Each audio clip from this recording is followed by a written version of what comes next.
In 1995, a man named McArthur Wheeler walked in two banks, robbed them in broad daylight, with no masks on, with a smiling face, staring directly at the security cameras.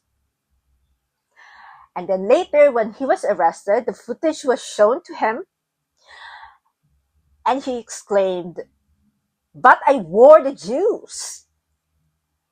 He apparently rubbed lemon juice on his face, thinking that it will make his face invisible on the cameras. Because lemon juice works as an invisible ink, right?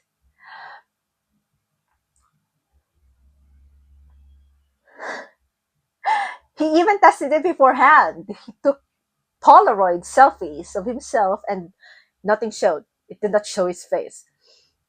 And it was a false validation. And he went on with it with utter confidence.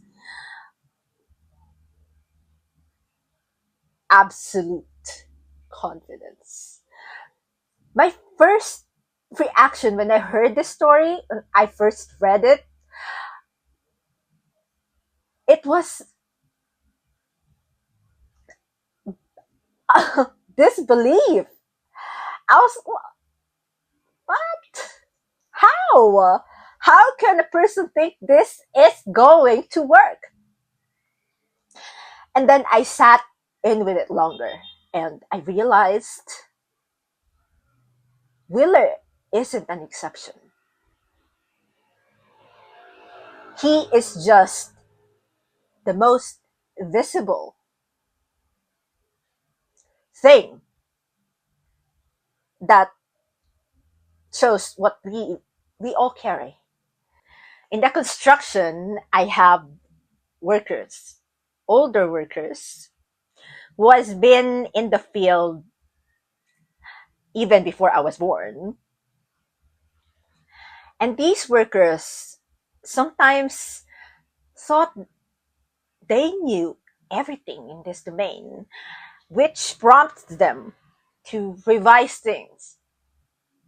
They add columns, they add load-bearing structural element that's not in the specification without prior calculations, without consulting the engineers, without consulting us.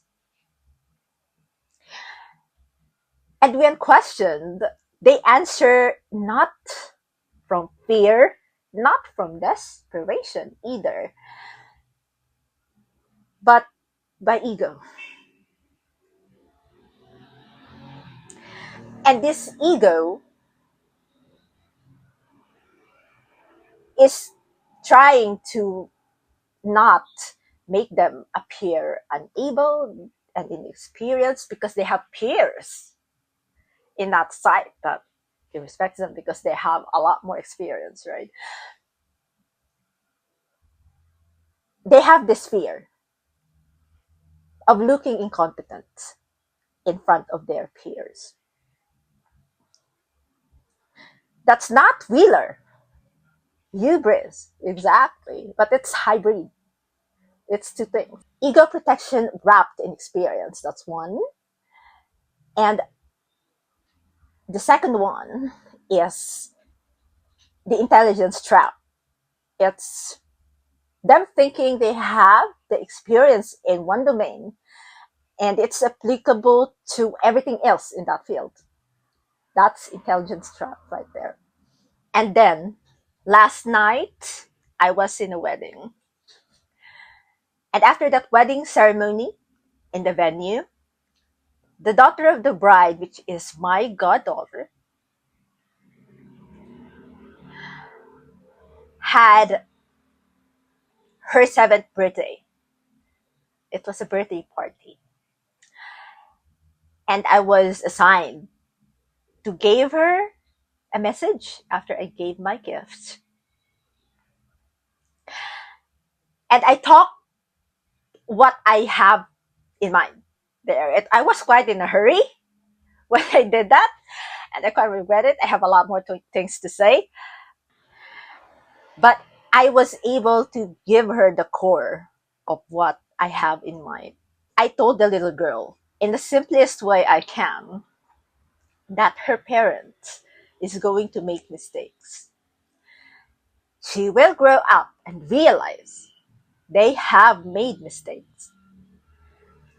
And I wished she will grow up as a forgiving person, because they will mess up. They will make mistakes. And that even though they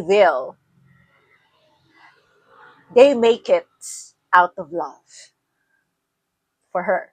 Then the room went silent. Then people laughed. And then the MC said, "Thank you for the threatening message."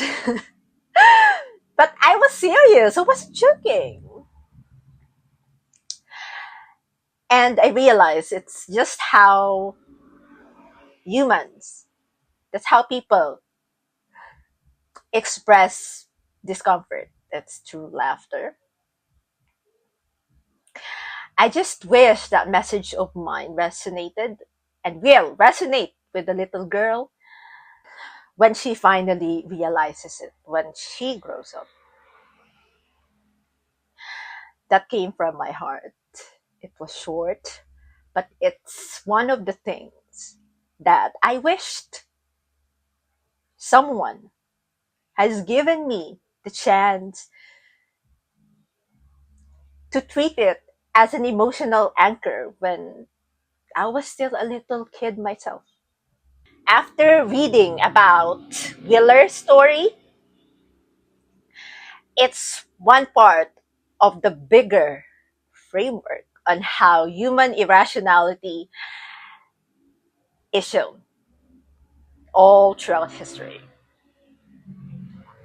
And there are four, and everyone is vulnerable to at least one. The first is the Bonhoeffer's framework, which I have discussed on my stupidity gap entry. It's the fear and the systemic pressure. This is Bonhoeffer's framework, which I have discussed on my previous entry. You have watched that, which says that this is the surrender of independent thinking to a group, to authorities, just to feel safe. He wrote in a Nazi prison, and he said that stupidity is a moral defect, not an intellectual one. Brilliant people act irrational when the cost of thinking independently is much higher and riskier than just following. The second is hubris and blind spots. This is where Wheeler's story fits perfectly. It's the unearned confidence, so complete it bypasses all verification entirely. This is the core of the Dunning-Kruger effect. It's the incompetence. So competent, it feels like total competence. Wheeler doesn't know what he doesn't know. And what he doesn't know did not warn him about what's going to happen. The third framework is greed and hyperbolic discounting. It's the brain's disproportionate value of the gains over the consequences. For example, gaining fast cash over a 24 years prison sentence The tunnel vision of wanting something now, while the brain mutes the logical reasoning and the consequences that will happen afterwards. The fourth framework is ego and costly signaling. It's the act committed, not for material gain, but for fame, for recognition, for relevance, to be seen, no matter what the in group is saying. I am connecting this to uh, a phrasing I have read somewhere. It's like, bad publication is still publication. Bad exposure is still fame. Bad or good content is still fame. And here is what connects all four. It's the inability to examine one's thoughts, to think about what we are thinking, is it a quality one, before acting on it. But beyond all these four triggers, there is something more fundamental. It's what researchers call cognitive entropy. Human brains are organic machines, and all organic machines are bound by physics. Everything tends to lean towards disorder, not unless our energy is spent on maintaining it, which is expensive. It burns glucose. Rational thinking is expensive. And when the fear, the anxiety, the desire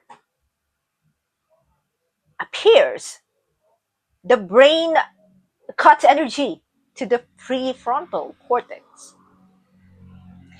and reverts it into autopilot. I am connecting this to another theory right now, and we'll probably discuss that next time. The baseline human error, even in a calm, non-pressure environment, is 1 to 5%. Meaning, for every 100 decisions a healthy, well-rested, intelligent person makes, there will be 1 to 5 errors in there. Not It's not because out of fear. It's not even because of ego. It's just because they're human and it's biological. Newton lost millions to FOMO and once stated that he can calculate the motion of heavenly bodies, but he cannot predict the madness of people. Linus Pauling, despite him winning 2 Nobel Prizes alone, it's unshared. He won it alone. Believed that overdosing in vitamin C cures cancer. Arthur Conan Doyle, who made and created Sherlock Holmes, the most logical novel there is, was fooled by 2 girls in the forest using cardboard. Yeah, he was. He believed in fairies. And Einstein? He rejected quantum mechanics just because he has personal philosophies he believes in. None of them were stupid. They just wore the juice at some point in their lives. I'm retiring the idea of intelligence being a shield because it's not. It's a tool. And just like any other tool, it can be used to either build or defend a bad idea convincingly than a less intelligent person can. You know what actually protects us from all those pathways and frameworks? The fear, the hubris, the greed, the ego. It's not smarter thinking. It's not intelligent thinking. It's more on honest thinking. It's active metacognition. It's asking ourselves, is this thing true? Are all these things I'm defending true? Or is it that I'm just so utterly convinced that I am right because I already decided this is right? And I am carrying that speech I gave during the birthday party personally, not just for the little girl that I gave it to, but for myself as well. I am going to make mistakes, and I already had a lot of times. But the question isn't really whether am I going to put on the juice on me during that time. It is whether I recognize that I was mistaken right at the moment that I am in it.